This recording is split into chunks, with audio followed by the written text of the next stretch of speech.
So I've got some source for you boys today. How to sell anything in 2024 using the new model of selling. I've had my coffee. I've just had the first coffee of my entire life. It was disgusting, but I drank it because I need that energy right now. Coffee, cigarillo. We're back in the game, ready to cook up some sauce for you boys, okay? So there's a book that I'm going to be referring back to in this video, right? I've been through over £12,000 in sales courses, right? I've been through a lot of sales courses. And I probably learned more about sales from a single book that I read called The New Model of Selling by Jeremy Miner. Now, you guys all know who Jeremy Miner is, the GOAT. Forget your Andy Elliott sales training, bro. Jeremy Miner is the GOAT. His book is incredible. So, boys, I definitely recommend you check out the book. Probably put an affiliate link in the description. Probably get like 50p per sell. And boys, times are hard right now, so that 50p would mean the world to me. Anyway, let's get into the video because I've got some source for you boys today. So, as you might know, in 2024, the market is completely sick and tired of being hard sold to 24/7. Every week, every day, every time someone opens their phone after just eating their dinner, we have literal products and services literally rammed down our throats, just forced in our face with no consent, just forced in our face 24/7. And the market's sick of it. This is the average guy in the market right now, just tired of being sold to all the time. Look, no, bro, I don't want it. I don't want it, bro. Leave me alone. Leave me alone, bro. This is the average guy in the market right now. The market is sick and tired of it. So in this video, we're going to break down how to actually sell with human psychology rather than against human psychology. How to sell in 2024. Now, this video, if you're watching this, you may currently be working in sales at the moment, or maybe you even took that next step to actually building your own business. Maybe you actually applied my YouTube videos and went from sales to CEO like I did. But either way, whether you're still in sales, a slave to the commissions, or maybe you've built your own business, either way, this video is designed to stop putting more money in your pocket. Whether you're earning commissions or whether you're keeping 70% profit margins, this video is going to help you, okay? This is exactly how I went from being a broke door-to-door sales team leader using high-pressure sales tactics to then actually closing multiple 5 figures in sales every single month for my own business. Okay, this was me learning all these high-pressure sales tactics, got the police called on me like 9 times in like a 2 or 3 month period, door-to-door sales team leader, and now here's me with my own business closing multiple 5 figures in deals every single month for myself, for my own business, okay? Mandatory screenshot. It is Thursday, the 1st of February today, and this is what I've done so far this year. So it's been 1 month so far this year, and I've done $27,000 for the month, which is not bad. Through my own business. There's not commissions. I'm the one that keeps the big boy profit margins here. I'm not just getting 10% of this, bro. If you work in sales right now, how much deals would you have to close to earn $27,000 in a month? $27,000. You'd have to close a lot of deals, right? Not saying it's impossible, but you have fun doing that, bro. You've got some long shifts to work. So yeah, let's break into the video anyway. You know my credibility now. The mandatory stripe screenshot. You've seen it. Let's get into this. So I've got a question for you, bro. Watching this video, I've got a question for you. If you had to describe sales in one sentence, and one sentence only, how would you describe sales? A value exchange between two people or organizations. Convincing people to give you money in exchange for your product or service. Both of these are valid definitions. But in 2024, I want you to think of sales the following way. Sales in 2024 is asking the right questions to understand the problems that the market is facing in order to find a solution together. To find a solution together. You are no longer the salesman selling to the consumer. You are both in this together. Everyone's sick of being hard sold to 24/7. The market is sick of it. This is how to get around that. This is how to sell with human psychology. It's by involving them in the sales process and making it feel like a partnership. So I want you to really internalize this definition if you want to crush it in sales this year. You're asking the right questions to understand the problem the market is facing in order to find a solution together. Okay? That's literally it. Sales, to be good at sales right now in the market, is about asking the right questions. It's not about having the best sales tactics or the most intense eye contact with some silly Andy Elliott sales training tactics like, do we have a deal, bro? Do we have a deal? Yeah, perfect, bro. Like that's not sales, bro. That doesn't work in 2024. All these old school tricks that I learned back in door-to-door sales don't work anymore. The best way to sell in 2024 is by being as genuine as possible and digging as deep as possible into their current situation to see if you can even help them in the first place. That's the mindset that you've got to have. It's a mindset shift. Of course, we all know that sales are made based on emotion, not based on logic. But yet we're taught these high pressure sales tactics that only appeal to logic. The only emotion it appeals to is if you're Andy Elliott, some wham bold psychopath, looking you in the eyes and forcing you to sign a contract. You're gonna feel, if anything, the only emotion is fear, looking at that man in the eyes. Most of these high pressure sales tactics don't appeal to people's emotions. Well, that's what we need to start doing. But we're not just emotionally selling people, we are also using logic to sell them on their emotions. Let me explain. We need to dive deep into their emotions because that's their motivation for making a change to begin with, right? You're not going to make a change unless there's an emotional reason for making that change. Okay, you want to solve X problem because X problem is causing you pain. It's emotional. If it wasn't causing you pain, then you wouldn't care to solve the problem. There's probably a million problems that you need to fix in your life right now that you haven't taken action upon because it's not painful enough. On the other hand, you might have a goal that also triggers emotions. You're really excited and you really think your life would be different and you can imagine how much people would love you and respect you if you achieved this goal, blah, blah, blah. Again, that's emotional. The emotions are their motivation for making a change. So in order to actually leverage this emotions, we need to explore the current situation. We need to understand it so then that we can actually give them a logical solution to their emotional triggering point. Okay, that's how we are going to be selling. And the way to do this, again, is just by asking the right questions. Now, of course, in order to give them a logical solution, watch all my other videos where I talk about building your offer, building an offer that the market actually wants, having a good guarantee, having a good offer, having leverage in your offer, etc. But okay, how do we get to that point? How do we understand their situation? How do we dive deep into their pain so that we can actually leverage that? How do we get to the root of their current situation? Well, it's all about asking questions. Sales in 2024, if you take this one thing from this video, it's asking the right questions. If you're handling objections, this old school way that I was taught to handle objections, oh yeah, I completely understand, bro, and then just completely derail that argument. But actually, blah, blah, blah, blah, blah. That doesn't work, bro. You're not just going to change their mind because you've said, I understand, and then just completely just argued against them. They're not going to see your way of thinking there. To handle objections, you need to ask the right questions to get them to realize it's themselves. You need them to realize that they're wrong, rather than you just telling them that they're wrong. So asking the right questions is how to sell in 2024. Now, I broke it down into a couple of different types of questions. Again, very much referring back to the book, The New Model of Selling. Goated book. Definitely go buy it. I literally buy all my boys this book. Like in alpha setters and like my actual sales team as well, I buy everyone this book, bro. So let's break it down. So I put them in order as well, the order that you'd typically be using them. And these are like the main things that people don't do. I've included all the things that people don't do in here. So first of all, qualifying questions. Now this is something that people actually struggle with, is qualifying people, right? So in sales, there is two main things that you need to qualify. Are they interested in the transformation that you provide? And can they actually afford it? Those are the two most important things to qualify. Obviously, you need to qualify the decision maker, that they're the decision maker. That's obvious. But aside from that, these are the two main things that you need to qualify. Are they interested and can they afford it? If you're an appointment setter booking calls with the closers, they can't afford it and they're not even interested to begin with, then you're an ultimate dickhead and you're just time wasting. You need to qualify these two things, bro. If you're a triager or an appointment setter, qualify these two things. So how do we qualify these two things? So how do we qualify that they're interested?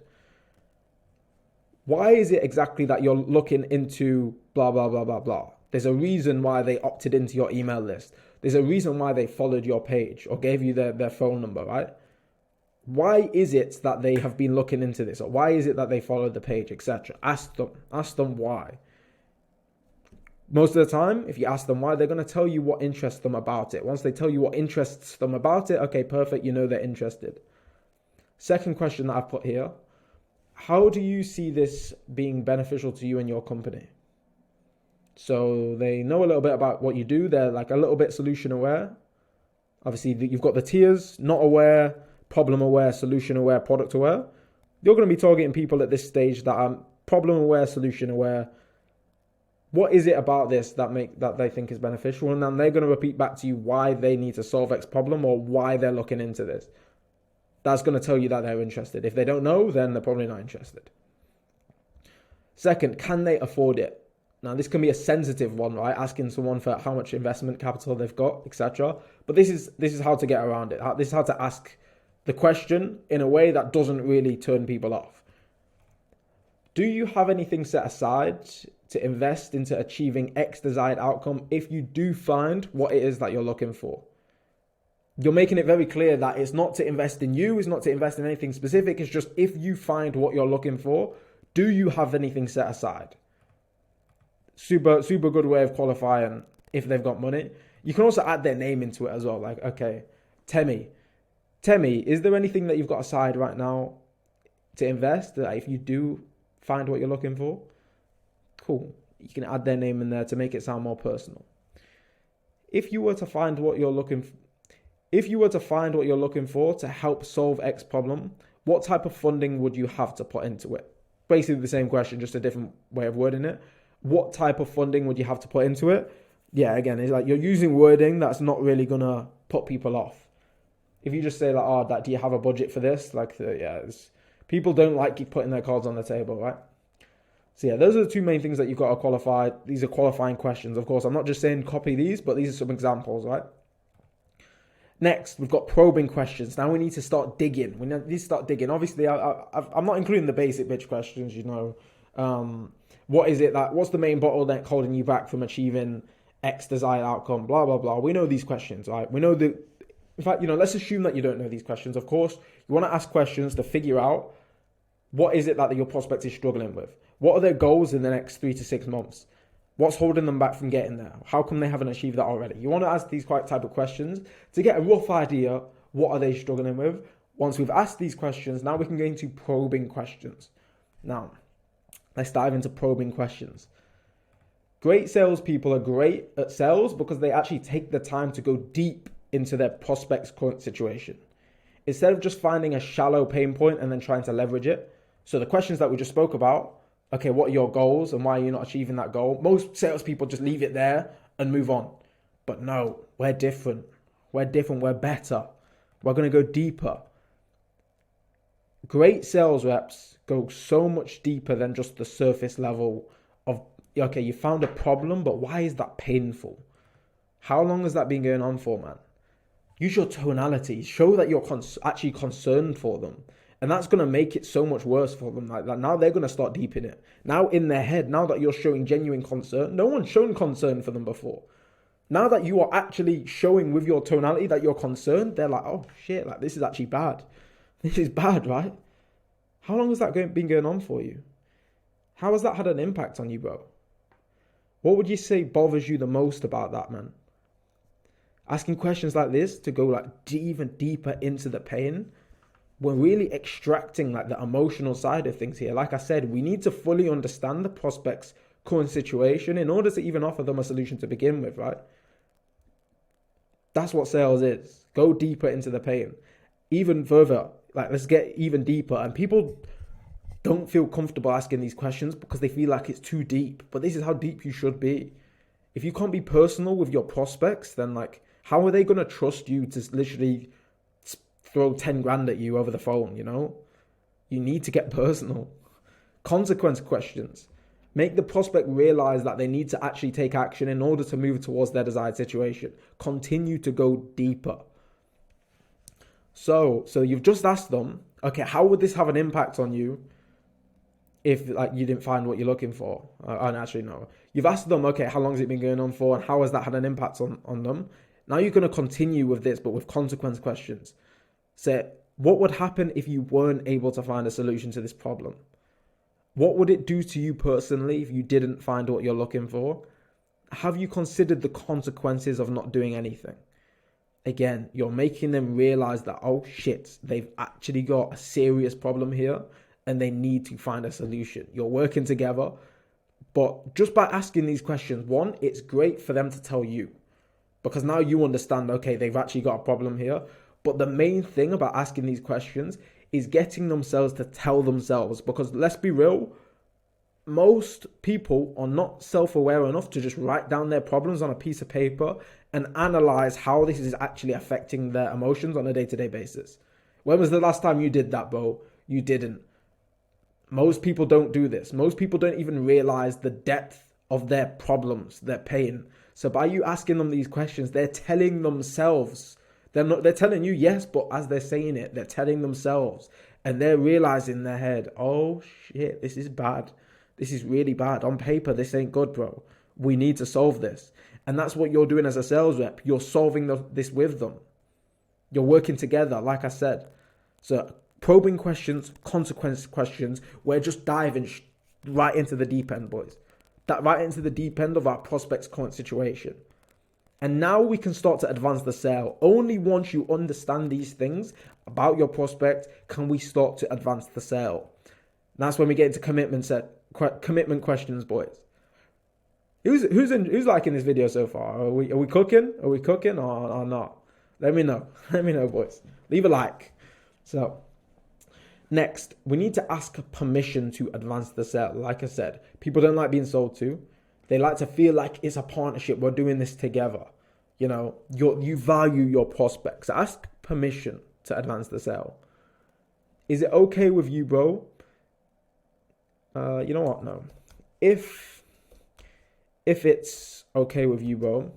If it's okay with you, bro, I would like to suggest that the next step from here is that and then there's a few different ways you can go with this, depending on where you are at the sales process. If you're a triager, then, okay, well, you know, you're going to book a second call to see if we can get you those results. If you're on the sales call, okay, let's go over the proposal. So like you're asking him permission to pitch you. You're asking him permission for you to pitch him, sorry. You're go over the proposal to see how we can help solve these issues. Or if you're at the end of the sales call, they know that they're aware of the products, they're product aware. Start with X plan to lay out the foundation and start working towards X desired outcome. That's like if you have like maybe a low ticket offer or a lower plan to start off with or whatever.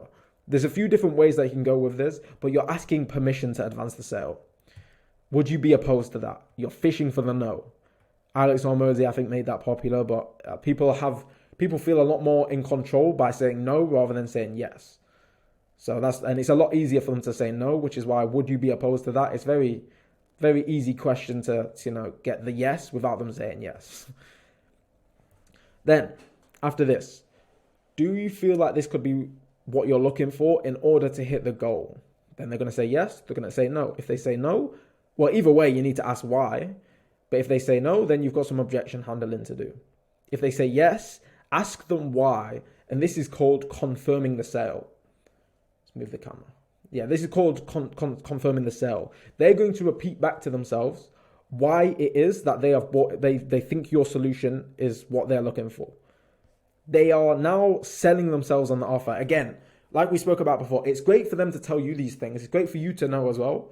But now, as they're speaking this to you, they are now selling themselves on why this is the solution to that super deep pain point that we've already gotten into. They're selling themselves. Again, we're doing this together. It's a 50-50. I'm not just sat here selling to you. We're both in this. You're selling to yourself. I'm selling to you a little bit, It's good. So next, the last set of questions that I've got here, it's like a bonus, is just checking for agreement questions. It's pretty straightforward, checking for agreement questions, but like you'd be surprised on how many people forget to do this and they just talk. I mean, bro, I even asked you an agreement, checking for agreement question a second ago. How you finding the video, boys? So you with me on that, bro? Do you think that would help, bro? What are your thoughts on that? Does that make sense, bro? You're just checking in to make sure that they're following and that they're engaged. Because, of course, you don't want it to feel like you're just talking and then they get lost in their own little world. They zone out. And now it's just like, okay, they're being sold to. They turn on the selective hearing. It's a 50-50. Ask, check for agreement questions, keep them engaged, and show that you actually care about them. You actually care for what they have to say. You want to make sure that they're understanding. So these are like the main questions that if you implement these into your sales, then your sales are going to go up like crazy. And then I've got a little section here, a few rules to live by as a sales rep or business owner in 2024. Okay. So, like I said, the market's sick and tired of being hard sold to. So what we want to do now is we want to minimize sales resistance as much as possible. How do we do that? We need to be as genuine as possible, and we need to keep our prospect involved with the sales process at all times. Common theme here, right? No long pitches. You're not preparing some Mac-off PowerPoint to present these guys with. We're not doing long pitches. The pitch is like the last 5% of the sales call. That's it. No long demos or anything like that. And you want to make sure you're asking lots of questions. That's the main thing. There's a common theme here, right? These are the most important things in sales right now. Never give your prospect a proposal without actually having a firm understanding of their problems. And you need to know whether they even have the budget to invest to begin with. Don't give people prices unless you know that they have the budget. You're just wasting time. And then if you're giving people prices, then they're always just going to... Imagine getting a quote for like a windows and doors company. I know because I used to work in home improvement niche doing door to door. They'll get a quote, they'll put it on the fridge, and they'll never touch it again. Okay, maybe in 3 years' time, I went, okay, you know what, I should probably get windows done now. Okay, let's just look at all the different quotes I've got in my fridge, whatever's the best price. You don't want that to happen because that's logical selling. Without context around the price never makes sense. Don't give the price to people unless they have the budget ready, because otherwise there's just no point and you're just going to be an option. Do you want to be an option? No. You shouldn't be an option because you are the perfect guy to help them solve their problem. By making yourself an option, you're doing your customers a disservice. So don't do that. Don't make yourself an option. Next, the last thing. Use soft tonality with bottled conviction. You want to come across soft. You're not trying to be like macho man on these sales calls. You also don't want to sound like a wimp, but you just want to sound soft. You want to sound like you care. You want to sound genuine. Bottled conviction. You're not going to be crazy hyped on these sales calls because that's a little bit dodgy. You shouldn't be that excited to get on a sales call, bro. It's not that exciting. If you're a sales rep and you've done this millions of times and you've got calls all day, you should not be this excited to talk to that person. They know that. You know that. You're just putting on an act. It's going to come across as untrustworthy. But you also need a little bit of underlying conviction in your tonality. Jordan Belfort talks about this. You need a little bit of underlying conviction so that they know that they can feel that you're confident in your solution, right? They need to feel your confidence without you being like some crackhead sales guy, Andy Elliott, staring them in the eyes, shake my hand, bro. You need to use soft tonality. Tonality is everything, to be honest. Tonality is really important. I've still got to work on my tonality, I will say. I've got to work on it. I'm getting better, though. One crazy tip for tonality is, it doesn't really work when you're doing Zoom calls, but what I like to do is I like to get in the zone. So when I was doing cold calling, when I was doing phone setting for Windows and Doors Company, obviously it's on the phone, they can't see me, bro. So every single time, it was my rule that if I'm doing cold calls, I have to put my feet on the desk because I'm so much more relaxed. I feel like I can just be the guy. I can get smooth into it. I feel like I care about my tonality. My tonality is so much better when I'm relaxed and I've got my feet on the desk and I feel like a big G. I don't know why. And one thing that I like to do for my sales calls for Zoom, because I can't put my feet on the desk because I'm on a Zoom call, it's a little bit unprofessional. What I usually do is I'll get my laptop and I'll move it, I'll tilt it, and I'll just move over to the left a little bit. Let's bring the camera with me. It doesn't go that far.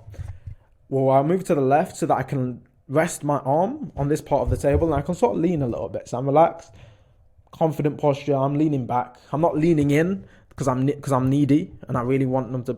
No, I'm relaxed. I'm leaning back. I'm leaning away. I can get into it.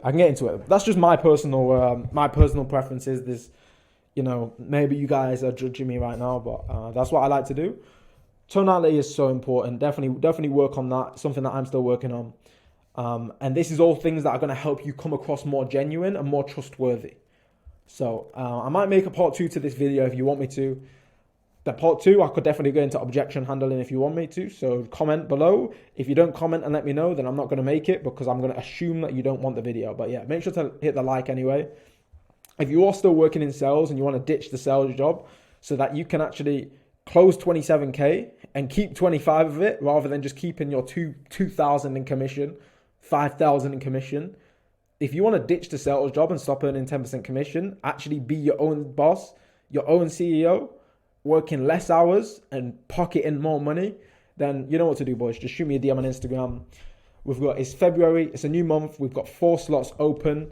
And you know what? A little bonus as well. The next guy to join salestoceo.io, I'm gonna give them a room for free in our Thailand villa for a whole month, so that you can actually come and live with me for a month in paradise, learn from me in person. I'm gonna do that completely for free, bro. For the next person that gets involved with salestoceo.io. So anyway, hope this helped, boys. DM me on Instagram if you need any help, and as always, keep grinding.